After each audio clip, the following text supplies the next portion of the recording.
북한에서 남쪽으로 로켓포 한 발을 쏴왔습니다. 경기도 연천 지역에 떨어졌는데 인명피해는 없다 그러죠.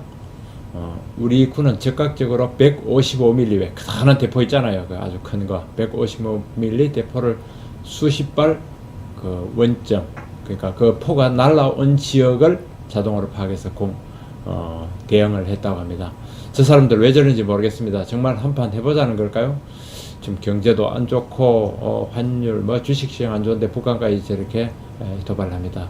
남쪽 상황 봐가지고 간보기 비슷하게 도발 또 했다가 또 물러섰다가 그러는 것 같습니다. 우리가 대북 확성기로 대응하니까 지뢰 그 야간 매복 공습 이후에 대북 확성기로 하니까 그 확성기를 겨냥한 거 아니냐라는 그런 분석이 나와 있습니다.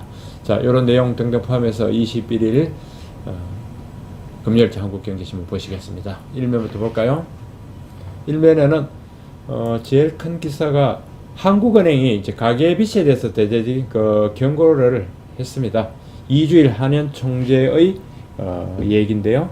소공동 한은 본관에서 열린 조사 통계 국제 컨퍼런스에서 나와서 기준금리가 낮아지면서 가계부채 증가세가 확대됐다 우려를 표시했습니다. 금융 시스템 리스크뿐만 아니라 소비 여력 악화 등 거시경제적 위험도 커지고 있다라고 했는데, 일단 제목이 한은발 가계빚 경고 이렇게 되어 있죠. 금융 시스템, 거시경제 전부 위험이 점점 커지고 있다고 합니다. 우리가 대내적 위험 얘기했는데 한은이 또 뭘 지적을 하네요. 여기 보면요, 요 그래픽 보십시오. 2013년도 3분기에 993억 원이 아니라 조원, 993조 원이었던 가계부채가 올해 1분기에 1099조 원이 됐습니다. 그러니까 1년 반 새 993조에서 1099조니까 100조 원 이상이네요. 106조 원인가요? 1년 반 새 106조 원이 늘었습니다. 이 빚이 어떻게 될까요? 이거 안 갚고 되는 거 아닙니다. 결국 요 관련 기사를 한번 봅시다. 3면에 한은 총재 인식. 한은 총재인데 무슨 수가 있겠습니까? 요 제목 고민 깊어지는 중앙은행 이런 제목으로 했는데요. 수출 경기만 보면은 금리를 내려야 하는데 뭐 그럴 수도 없고 3대 딜레마에 빠진 한은 이런 제목으로 했어요. 첫 번째는 중국이 위안화 전화, 이게 또 골치 아프죠. 수출 방어하다가 그러니까 금리를 계속 내리자니 달러 유출 될까 함부로 못하겠다. 또 경기 부진, 내수 살리려고 하다 보니까 지금 가계부채만 이렇게 늘어난다. 1년 반새 100조 원 이상 늘어났습니다. 이런 한은의 딜레마. 세 번째, 미국의 금리 인상이 임박했다.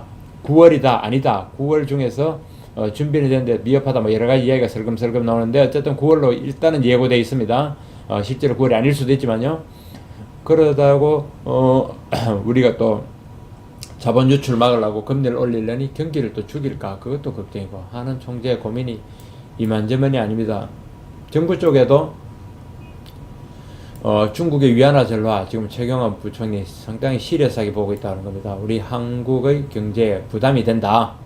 물론 이제 여기 시나리오를 대책 마련을 해놨다고 하는데 참 사르는 판입니다. 여기 볼까요? 정시는 뭐 이제 자꾸 내려가서 이제 1910선으로 내려갔습니다. 2100 하던 것이 2000선이 넘어갔고 또 1910까지 추락했는데 속수무책 정시, 이렇게 저금리인데도 정시가 저금리면 좀 살아나야 되는 거 아닙니까? 그렇습니다. 코스피 1090선으로 추락이 되어 있고요. 외국인 자꾸 파네요. 또 2900원어치 매도 공세. 코스피는 7개월 만에 최저치가 되는 주가. 코스닥도 2%. 코스닥은 최근에 더 많이 떨어졌죠.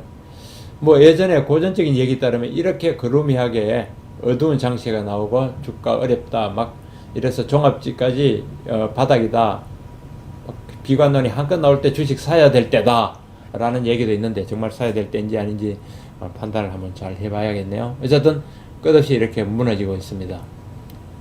우울한 뉴스가 많네요. 일면에 이 기사는 럽본데요, 우리 기자가 저희가 씁니다. 뉴올리언즈에 출장 가서 미시시피강 하루에서 쓴 기사입니다. 뭐냐? 중국, 일본까지 1,500조 원에 달하는 곡물 전쟁에 나서는데, 즉 미국에서 나오는 밀가루, 옥수수 기본 곡물 사고 거기다가 그 생산량을 확보하고 그 컨테이너가 미시시피강 하류 같은 데 가면 초대형 컨테이너에다가 이 탑 엘리베이터에서 곡물을 막 실어 나르고 하는 우리 애들은 모습 많이 봤잖아요. 그게 중국, 일본 그는 많은데 손 놓은 한국, 우리는 그냥 사기만 하고 투자도 없고 식량 전쟁이 벌어지면 어떡 하겠냐 이 말입니다. 미국 미시시피강 저장선이 빼곡한데 그 중에 저장선 곡물 운반선 중에 10대 중에 한 대 꼴이 일본 거더라.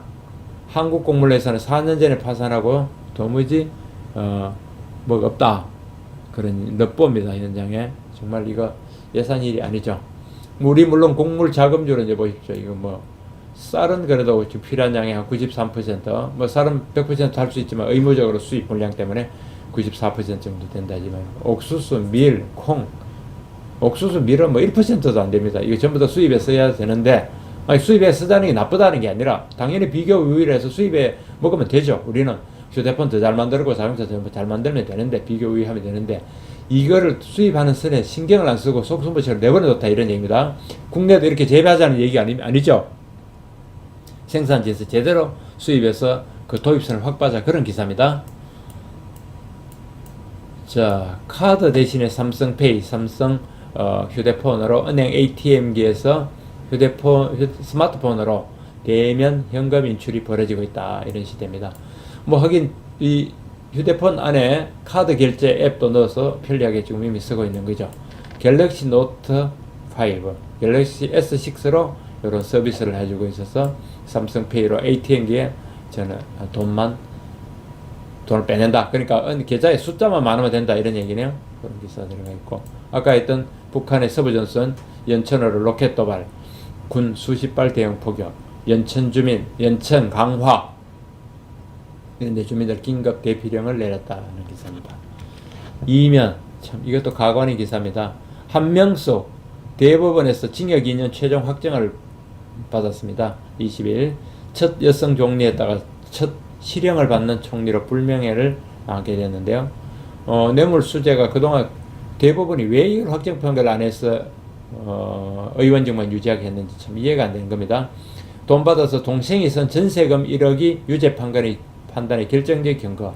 물론 의혹이 제기된 돈을 받은 돈은 이보다 훨씬 큰 액수였죠. 그러나 증거가 된 건 결정적인 증거가 되는 것은 이 동생의 전세금에 들어간 1억 원이었다. 최종 선고까지 5년이 걸렸다고 합니다. 5년 걸릴 이유가 있었습니까? 그래서 최종 선고까지 5년 걸리도록 의원 임기 다 채워진 법원에 가지고 비판을 해놨네요. 첫 여성 총리가 첫 실형 총리라는 불명해요. 이면 아래는 중국의 최고 재벌이 바뀌었다.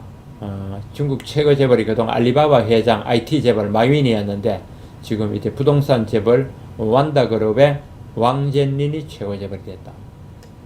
입니다. 3면 봤고요. 4면 봅시다. 내년 지방세제 개편안에 이렇게 해서 뭐 기업 투자자장 촉진 경제 활성화법 해서 이런 것들입니다. 경차 같은데 세금 감면 그냥 이어진다. 그 다음 사업구조 개편 시 등록세 감면한다. 이런 얘기들이 있고요. 그 다음에 또 취득세 감면. 부동산 분야에서는 기업형 민간 임대주택 사업자도 취득세 감면 폭이 25%에서 50% 확대. 이건 전부 다 지방세 얘기입니다. 그래서 행정자치부가 발표한 내년도 세제. 그렇습니다.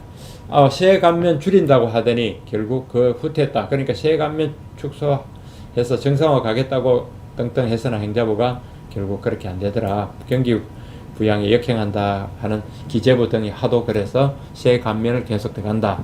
내년 선거의식한 거 아니냐라는 지적도 있다고 합니다. 자, 오면 보고 끝낼까요? 오면 봅시다. 오면에는 허점 많은 세법 개정은 역시 아까 지방세법 그 얘기입니다. 그 얘기도 나오고요. 그렇습니다. 여기는 이 기사 크게는 박 대통령 다음 달 3일 9월 3일 중국 전성절에 참석한다고 합니다. 시진핑과 정상회담 그대로 한다 그러고요. 정상회담 한다 그러고 북핵 등 논의한다고 합니다. 그러나 프레이드의 그 열병식은 안 한다고 지금 알려져 있죠. 그렇게 되어 있습니다. 10월 달에 우리 정부가 한국서 우리 국내에서 한중일 정상회담을 추진한다고 하더군요. 이런 내용으로 쭉 오늘 기사가 들어가 있습니다. 그 노조 파업 중에서 금호 타이어와 한국 현대중공업의 그 파업이 정말 희한한 파업이 있다는 게 한경 그 사설의 논평에 들어가 있고요. 또 하나는 토요타 경우에 정말로 마른 수건도 쥐어짜듯이 저렇게 잘 나가고 지금 아주 잘 나가는 이런 상황에도 원가 절감에 더 나선다는 외신이 저로서는 굉장히 주목이 되었습니다. 한경 사설로도 논평이 나갔습니다.